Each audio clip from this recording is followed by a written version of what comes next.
Hola, bienvenidos a Gaceta del Meridiano, a la sección de la entrevista. Hoy con nosotros un personaje que poco o nada tiene que ver con el hierro, pero que sí tiene que ver un poco con lo que ocurre en la sociedad española. Hablamos de Luis Segura, o el Teniente Segura, como se te conoce. Buenos días, Luis, y bienvenido a Gaceta del Meridiano. Muy buena, buenos días. Un privilegio estar aquí con vosotros.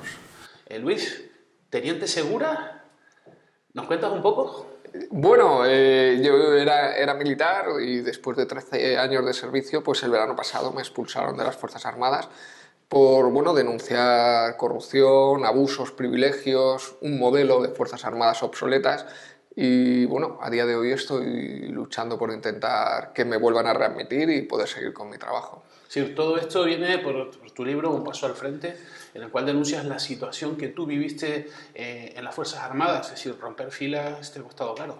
Sí, me ha costado muy caro, ¿no? Yo siempre digo que en las Fuerzas Armadas tiene sitio para un capitán que agredió sexualmente a 28 reclutas y fue condenado por ello, pero no tiene sitio para un teniente que denuncia lo que está pasando en el ejército, que denuncia la existencia de ese propio teniente, de ese propio capitán. Y bueno, yo creo que esto ya nos demuestra que el ejército evoluciona muy poco, ¿no? Hay una enorme carencia en cuanto a la libertad de expresión.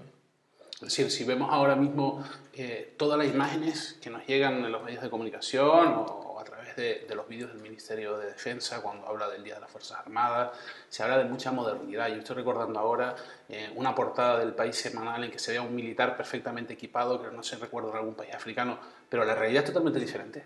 Bueno, tenemos un submarino que no flota, que nos ha costado casi 3.000 millones de euros, no está nada mal.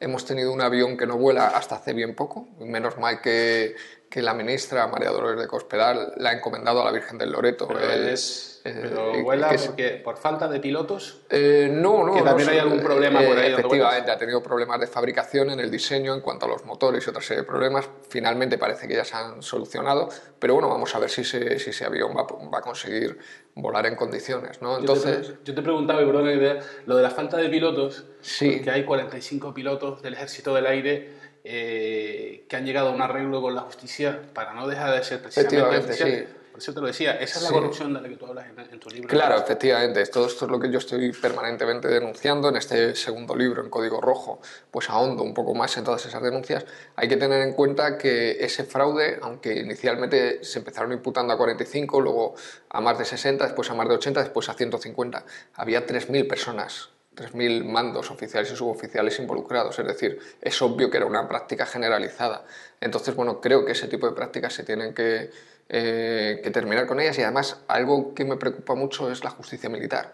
La justicia civil, en el caso de las tarjetas Black, que son 12 millones de euros, bueno, pues seguramente no va a condenar lo que los ciudadanos quisiéramos que condenase, pero va a condenar a los implicados.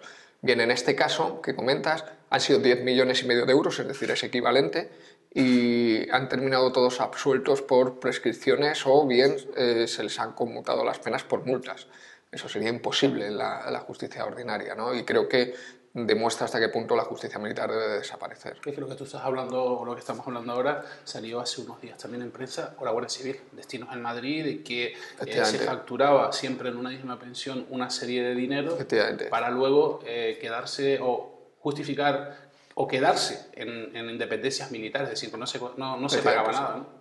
Sí, eso son prácticas muy habituales, prácticas que yo he denunciado y bueno, me da mucha pena porque claro, yo las he denunciado en 2 novelas, en Un paso al frente y en Código Rojo y el tiempo poco a poco cada vez me va dando la razón. Cada día que pasa hay una nueva publicación pues, que habla de un hecho de estas características o de, por ejemplo, 13 empresas, de ellas una canaria, Seguridad Integral Canaria, imputadas por cohecho, bueno, pues por evidentemente adjudicación ilícita de contratos y una serie de noticias que van permanentemente confirmando que lo que digo que sucede en las Fuerzas Armadas es cierto, ¿no? Y sin embargo, bueno, pues mi frustración es enorme al ver que sigo expulsado de las Fuerzas Armadas, ¿no? Pero además a ti se te arresta consecutivamente y vas sumando arresto tras arresto que viene siendo como si estuviese no en la cárcel, pero sí en un sitio confinado, en un sitio donde puedes salir, imagino que en pabellón de oficiales o donde corresponda, y que a fin de cuentas muy poca gente sabe que una vez que se produce ese arresto lo cumples, pero luego si tú tienes la razón se te quita del expediente, pero cumples la sanción. Sí, efectivamente, es algo muy es un anacronismo, no debería existir, porque lo más grave de todo esto es que han sido los propios jefes, los propios altos mandos militares a los que yo responsabilizo de lo que pasa en las Fuerzas Armadas, son los que me han encerrado y los que me han privado de mi libertad. No ha habido un juez que haya decidido, ni siquiera un juez militar que no es independiente, ni siquiera es imparcial, ha podido decidir sobre eso. Es que directamente mis propios jefes, ¿no? Es un poco disparatado, ¿no? Es como si Rajoy hubiese encerrado a Bárcenas. Pues claro, eso no tiene ningún sentido, ¿no? Cuando hablas de casos de corrupción Sí. o de malversación o de hacer las cosas ilegalmente, ¿qué es lo peor que has visto? Bueno, ¿qué es lo peor que no he visto? ¿No? He visto absolutamente todo. El mundo militar un absoluto disparate, entre otras cosas porque es reflejo del mundo civil, es reflejo de la sociedad. Y si en la sociedad hay corrupción, en el mundo militar hay corrupción. ¿Qué es lo que pasa? Que en el mundo militar hay mucha más corrupción. Entonces, de todo, desde el combustible, la comida, los contratos. Quizá a mí lo que más me ha llamado la atención es que me hicieran jefe de un sistema de telecomunicaciones que había costado casi 20 millones de euros y era un sistema fantasma, no existía, es decir, funcionaba gracias a que canibalizaba otros sistemas, pero en sí mismo ese sistema no existía, ¿no? Entonces, claro, ser jefe de un sistema que no existe y que cuesta 20 millones de euros, pues claro, es algo completamente insoportable, ¿no? ¿Dónde se fue ese dinero? ¿Eh? Se sabe dónde se fue ese dinero? ¿O desapareció? ¿O está arrestado? ¿O cómo funciona? Pues no lo sé, las Fuerzas Armadas arrestan hasta las piscinas, ¿no? Supongo que más de un general está arrestando el dinero y se lo está llevando a su casa, ¿no? Es lamentable, ¿no? Porque además creo que se ha demostrado la absoluta ineficacia de los controles, de las auditorías que se hacen dentro de las Fuerzas Armadas, ¿no? Quizás ese es uno de los grandes problemas, no tenemos elementos de control dentro de las Fuerzas Armadas, ¿no? ¿Y qué harías tú, Pote? Mañana ministro de Defensa. ¿Qué Bueno, harías? complejo. Yo creo que es muy sencillo, ¿no? Lo que tenemos que hacer es civilizar nuestras Fuerzas Armadas, ¿no? Al final son pasos obvios, eliminar la justicia militar. Creo que es de sentido común que lo que hagan los militares sencillamente puede ser juzgado por un juez ordinario y a partir de ahí, evidentemente, racionalizar el gasto, implementar una serie de medidas para que nuestras Fuerzas Armadas no sean utilizadas en conflictos por intereses de diferentes empresas o de diferentes industrias. Yo creo que es razonable, ¿no? Todos querremos que las Fuerzas Armadas nos sirvan a nosotros y no a determinadas empresas, ¿no? Como ha ocurrido en Irak o en Afganistán, ¿no? Entonces, bueno, yo creo que se pueden dar muchos pasos que pueden conseguir ahorrar muchísimo dinero a los ciudadanos, por ejemplo, los 3.000 euros en el submarino que nos flota, o los 153 carros de combate Leopard que tenemos almacenados porque no podemos pagar el combustible, que estamos hablando de 1.500 millones de euros. Yo creo que son muchos millones de euros, ¿no? Y muchos miles de millones de euros que hay que ahorrarle a la ciudadanía, ¿no? Y entre eso, por ejemplo, estaría todas esas propiedades que tiene el ejército, que cada ciudad tiene media ciudad suya, ¿no? Sí, por supuesto. Yo creo que ha llegado el momento bueno, pues, de racionalizar el espacio, de devolver una gran cantidad de espacios militares, muchos de ellos que son protegidos y que bueno, realmente en muchos casos están abandonados o no cumplen un servicio.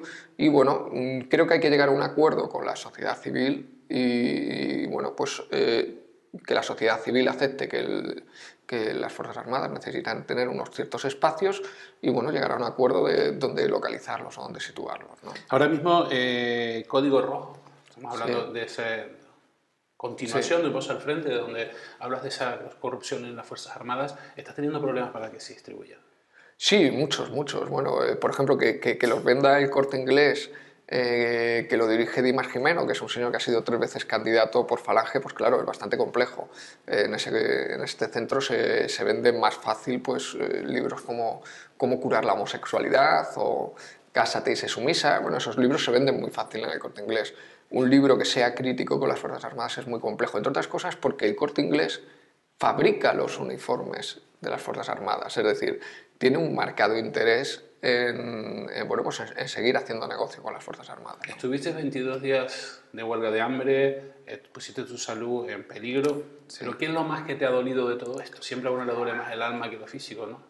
Bueno, sí, sí, evidentemente, no, lo he pasado muy mal, amigos que me han dejado de hablar, personas que no se acercan a mí o que no quieren tener relación conmigo por miedo, insultos, amenazas, agresiones, de todo, pero quizá lo que más me ha dolido ha sido muchas veces el abandono por parte sobre todo de medios de comunicación, ¿no? Yo creo que es intolerable que a una persona la expulsen de su puesto de trabajo por denunciar o por querer un modelo diferente, ¿no? Yo creo que eso es algo que yo jamás me llegué a imaginar que los medios de comunicación iban a abandonar este caso, ¿no? Pero bueno, te das cuenta que al final muchas veces los medios de comunicación, los grandes medios de comunicación son más del circo, ¿no? Del circo periodismo. Ellos quieren al pequeño Nicolás o quieren la actualidad, el momento. Y cuando ya no eres actualidad, bueno, pues los medios de comunicación en ese sentido son muy crueles, ¿no? ¿Y te imaginas, y ya para finalizar, que se nos acabó el tiempo, me estabas contando Sí. al principio, antes de empezar esta entrevista, que podría ser readmitido en el ejército por ley? ¿Te imaginas pasando otra vez por una puerta de control? Sí, sí, es una experiencia dura porque me genera muchas contradicciones. Por un lado es una pequeña victoria moral, porque es algo que yo quiero hacer, yo quiero volver a las Fuerzas Armadas, pero por otro lado, evidentemente me genera temor el saber que lo que me va a esperar ahí, ¿no? Pero bueno, yo creo que ha llegado la hora de que personas progresistas, personas con otro tipo de ideologías que la que domina en las Fuerzas Armadas, pues entren a las Fuerzas Armadas y luchen por esos espacios, ¿no? Si las Fuerzas Armadas se han acostumbrado a convivir con un agresor sexual y con un malversador y con una persona que ha torturado a militares en Irak, yo creo que se pueden apañar más o menos con una persona que tenga unas ideologías diferentes a las de ellos, ¿no? Bueno, Luis, muchas gracias por estar aquí con nosotros, por compartir este espacio y bueno, que haya suerte. Muchísimas gracias a vosotros por darme voz. Muchas Gracias. gracias.